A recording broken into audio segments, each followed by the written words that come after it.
Yo, yo, yo. You are now tuned in to a special presentation of the Q's and P's podcast. What you won't do to do for love.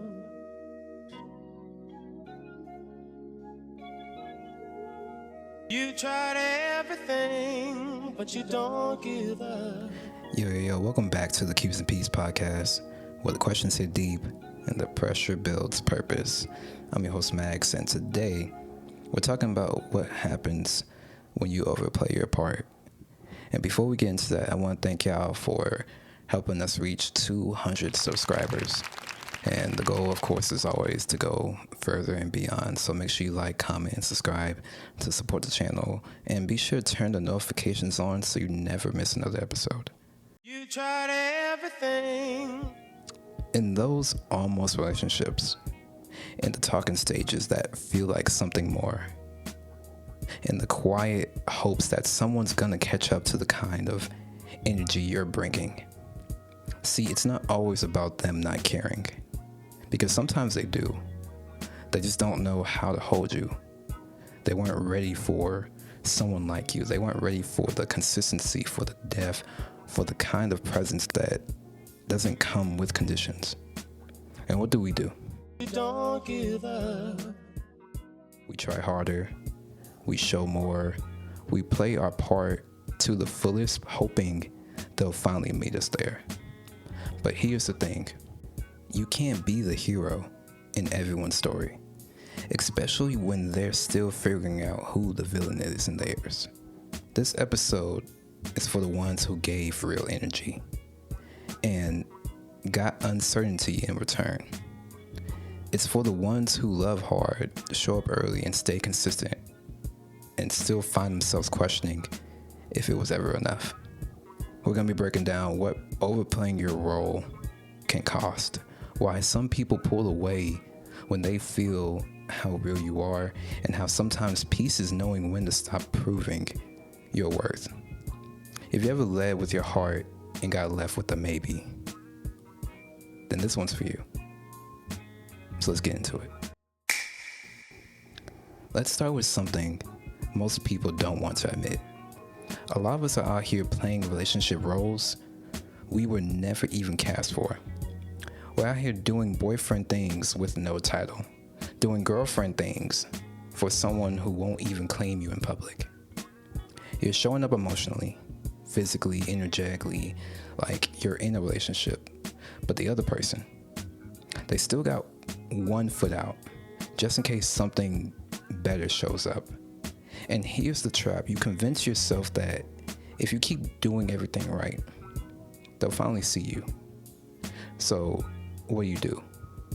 You cook for them, you listen when they vent, you help them heal, you overextend your time, you cancel plans, you suppress how you really feel just to keep things smooth. Because in your mind, you're thinking, if I just keep showing them I'm real, they'll realize I'm the one. But the painful truth is, you can't earn someone's love by performing. You can't keep sacrificing yourself just to stay in someone's life. Sometimes you're not loving them, you're auditioning for them. You're rewriting your role in their story, hoping they'll give you a bigger part. And slowly, you forget you're supposed to be the one leading your own. And listen, intentions without reciprocation become emotionally depth. Effort without clarity becomes confusion. And love without boundaries, that's just self-neglect with a smile on it. So to the ones that I'm about to speak to and knows what it feels like to do everything right and still not get chosen, because that's a different kind of hurt. And I've been there before. I've shown up fully, gave energy without hesitation, listened, learned, adjusted. And I've remembered things she said months ago just to surprise her with it later. Not because I was trying to impress her, but because I genuinely cared. I thought I was doing what a man was supposed to do: protect, provide, and be present. Be emotionally available and spiritually grounded. Not just to look the part, but to be the part. But the reality is that sometimes being the right one doesn't matter if you show up at the wrong time. And that's a hard pill to swallow. And then I started questioning myself. Was I too much? Was I too deep? Was I too available? Was I too transparent? Did I give too soon? Or did I make it too easy? Yo, 148, 3 to the 3 to the 6 to the 9, representing the ABQ. What up, biatch? Leave it at the tone. Maxo, you know what I'm saying? Like, this episode mean a lot to me because I done been through trial and tribulation after trial and tribulation, especially considering this relationships and always playing your parts. You know what I'm saying? I'm trying not to cuss, but on the real, you know what I'm saying? It's hard. It's one of the hardest pickles, I'll say, about, life in general. I guess the one thing that has come out of it for me and myself that I can give to others is you can't ever get into a scenario or a situationship, entanglement, whatever you want to call it, but you can never get into one of those things without the preservation of your self-worth. Because the moment you do that, it ultimately leads to self-destruction. And that's when I realized I was humble enough to know that I could be replaced, but confident enough to know that what I bring, that can't be replicated. But still, what good is it if the ones I always wanted never stayed? If the ones I showed up for never fully showed up for me? And maybe that's what hurts. Not that it ended, but that I gave something real and they didn't know what to do with it. This part of the episode, it's not about regret. It's about recognition. Recognizing the pattern and finally having the courage to change the ending. There's this part of modern dating that nobody likes to admit, but everybody has experienced. You're vibing with someone, you start catching real feelings, you show up consistently, and little by little you realize you're not the only one trying. You're not just getting to know them, you're low-key competing for them. And it's not even always intentional on their part. Sometimes they're still exploring their options, they're still healing, and they're still unsure. But you already made your decision. You already started caring. You already started investing your energy. You already pictured what this could be, then boom. They choose somebody who didn't even do half of what you did. Somebody who didn't listen to their stories, didn't show up when it mattered, didn't ask real questions, and didn't even try to understand them. But somehow they got chosen, while you got left on red. You tried everything, but you don't give up. The part that stings, and the worst, is what it does to your mindset. You start thinking maybe you're too deep. Maybe you're too available. Maybe you should have played more games, been more distant, and cared just a little less. I have respect for women, ultra respect for women. But then, I was liking this girl in Tam, and I'm extra nice, extra gentleman. I'm extra just like, oh, you're beautiful and you deserve the best. And she told me I was too nice. I couldn't believe it. It wouldn't work because I was too nice. That was the ultimate stab in the back. But let me say this clearly. You're not too much. You're just not meant for people who are still entertained by the bare minimum of love. Now, honestly, if someone overlooks your presence while chasing distractions, let them. You don't need to prove your worth in a race where you never meant to be in it.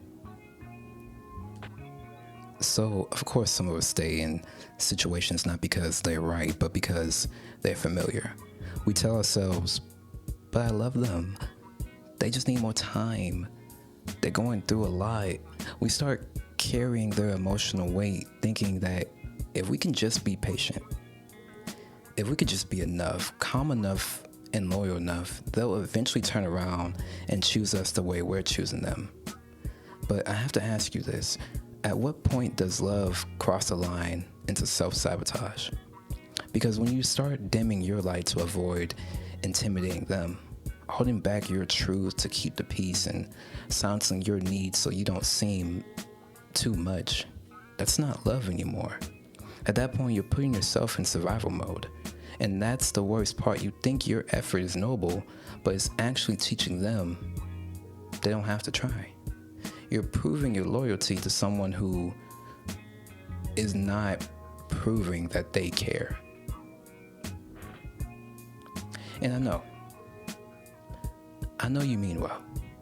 I know you got a big heart. I know you're just trying to show them something real because nobody ever showed it to you. But you can't pour your soul into someone who's still unsure if they're still wanting more. You can't water dead plants and expect roses. And you definitely can't fix someone who doesn't think they're broken. Sometimes what we call love is just a distraction from the fear of being alone. But peace comes when you stop confusing struggle with death. Now, letting go doesn't mean you didn't care. It doesn't mean you gave up too soon. And it damn sure doesn't mean you're weak. Letting go means you finally stopped explaining your worth. It means you stopped shrinking for someone who never planned to make space for you. And I know it's hard, because sometimes, even after all the signs, you still would have stayed if they had just said don't go. But they didn't. And you keep chasing someone who walks slower every time you catch up. And you can't keep setting yourself up on fire just to prove you're the light. You gave effort, you gave intention, you gave them everything except your absence, and now maybe it's time to give that too. Because your healing starts at that goodbye that you were afraid to say. So here's the truth that most people probably won't tell you. You can be amazing. You can be intentional. You can be loving, loyal, consistent, funny, self-aware, all of it, and still not be received the way you deserve. Not because you're lacking, but because some people just don't know what to do with someone like you. And that's not your burden to carry. So to the ones who overplayed their part, to the hopeless romantics, to the ones who love in silence but got left with questions, and to the ones who are always the almost enough, I see you. And I hope you know, you see you too. But maybe this time, you do give up. Not on love, not on people, not on connection, but on trying to convince someone you're worth staying for. Because the right one won't need convincing. It just takes the right pressure for them to feel that's not trying to break them, but to build them. I'm talking to these niggas on this beat, I feel like back so. I'm on my Q's and P's, my P's and Q's, I'm so on point, I'm choosing who to please.